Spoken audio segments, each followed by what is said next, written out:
O que o Fluminense está fazendo na Libertadores, mas se a gente expandir a visão para o ano de 2023 como um todo, com o título da Taça Guanabara, com o título do Campeonato Carioca, com o desempenho dele no Campeonato Brasileiro, porque quer queira ou não, o Fluminense ele tá entre os melhores do Campeonato Brasileiro, sim, e principalmente na Copa Libertadores, a gente pode lembrar de um certo Fluminense de anos atrás. Eu tinha visto um vídeo esses dias do Rica Perrone, e onde ele fala que lá no início da Libertadores, sabe, o Fluminense ele pode fazer a mesma coisa que aquele de 2008 fez.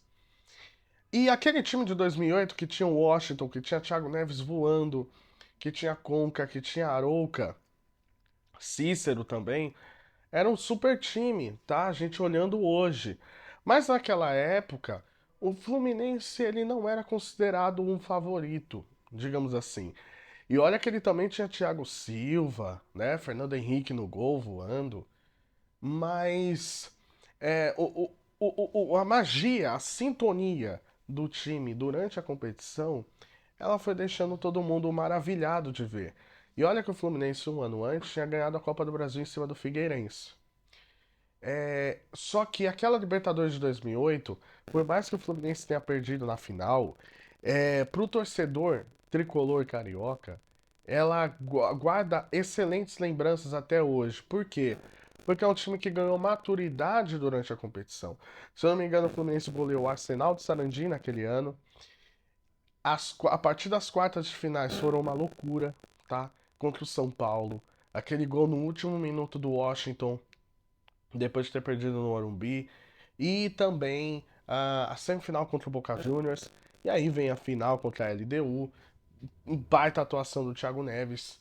Mas o que a gente pode fazer com paralelo com o time de hoje? É um time hoje com menos estrelas do que aquele de 2008, se a gente for pensar, pegando no 11 contra 11? Sim. Mas, se a gente for parar para pensar, a evolução e a maturidade do time lembra muito, tá? Principalmente quando você fala do aspecto torcedor.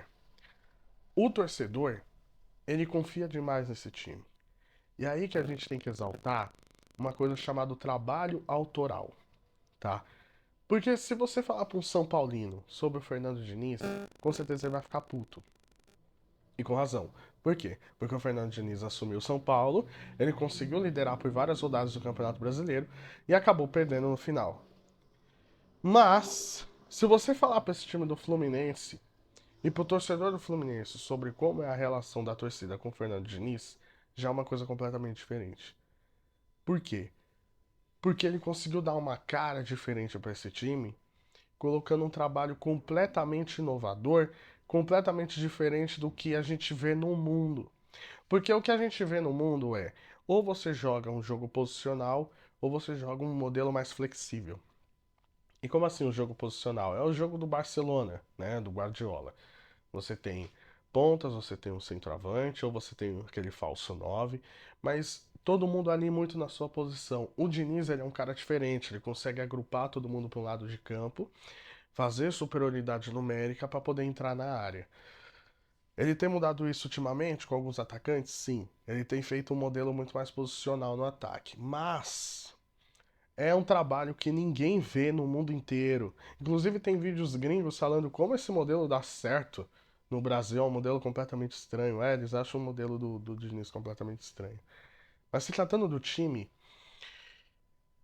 aquele ano de 2008 eu torcia muito pro Fluminense ganhar aquela Libertadores. Era um time que conseguiu encantar, era um time que jogava um bom futebol, era o time do Renato Gaúcho. Mas o desse ano, acho que o desse ano merece ainda mais. Por quê? Porque depois de tudo que o Fluminense já passou, depois de tudo que a gente já falou do Fernando Diniz, eu acho que um técnico ele chega no seu momento que ele merece ganhar um grande título. E a gente falava isso do Dorival, por exemplo, que hoje está no São Paulo. Hoje o Dorival é reconhecido como um grande técnico. Mas ele já era um grande técnico, por exemplo, estando no Santos. Ele sempre conseguiu bons resultados. Mas ainda tratavam ele como um paizão, tratavam ele como uma pessoa que só sabe gerir grupos. E chega um momento que um técnico ele precisa de um grande título para conseguir firmar algo na sua carreira. Eu não concordo que que o Fernando Diniz deveria ser técnico da seleção brasileira. Não. Acho que está um patamar muito acima do que ele pode ainda hoje. E por questão de seleção brasileira a gente tratar como meritocracia aqui no país, sendo o melhor técnico para poder assumir, ele não deveria ir. Mas, em questão de amadurecimento, em questão de entender o momento, o Fluminense merece muito ganhar esse título da Libertadores, sabe? Eu sei que eu gravei um vídeo falando sobre o Internacional, mas se você pegar o contexto, se você pegar a história, é lógico que o time, cada torcedor vai puxar pro seu próprio time, mas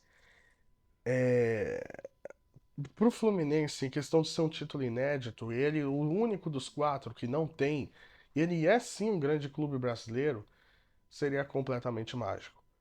Óbvio, todos merecem ganhar por serem finalistas, e pra mim o Fluminense não é favorito, já disse que o favorito é o Palmeiras. Mas a história, o enredo, aquele momento, sabe, pra você guardar nos livros de história, seria muito interessante ver o Fluminense sendo campeão, né? E consagrando de vez uma evolução do dinizismo aqui nesse país, etc. Que, óbvio, o de Fernando Diniz ele mostrou por onde esse modelo corre muitos riscos, mas é um cara que acredita na sua ideia até o final. E o que a gente pode dizer é que vai ser um grande confronto Fluminense Internacional. Eu não consigo apontar favorito ainda, tanto porque eu não fiz os cálculos, mas olhando uma visão mais macro, não consigo apontar favorito, não consigo mesmo. Por quê? Porque são duas camisas gigantescas. Então, olha, se for por uma questão de aspecto, evolução por adversário difícil, né? Evolução barra adversário difícil, o Internacional ele se mostra um pouquinho mais consistente que o Fluminense. Ele tá também numa crescente, ele conseguiu uma remontada amassando o River Plate. Aí você vai falar, ah, mas o Fluminense colocou 5 no River Plate. Tudo bem, também tem isso. É que o Fluminense também pegou o River Plate no momento em que o River Plate estava terminando de se ajustar, né? O Inter pegou o River Plate agora já no alto, mas os dois pegaram o mesmo adversário e passaram por cima. Mas só posso dizer que vai ser uma grande semifinal de Libertadores.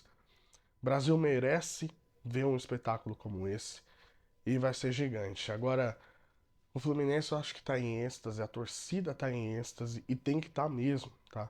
Porque depois de um time que teve Fred, a volta do Thiago Neves, com o Conca brilhando, merece coroar um time que é um gigante do futebol brasileiro, mas que ainda falta um título continental para poder fincar de vez a sua marca no futebol sul-americano. Parabéns ao Fluminense, parabéns à torcida e que o Brasil se encante com esse espetáculo que virá.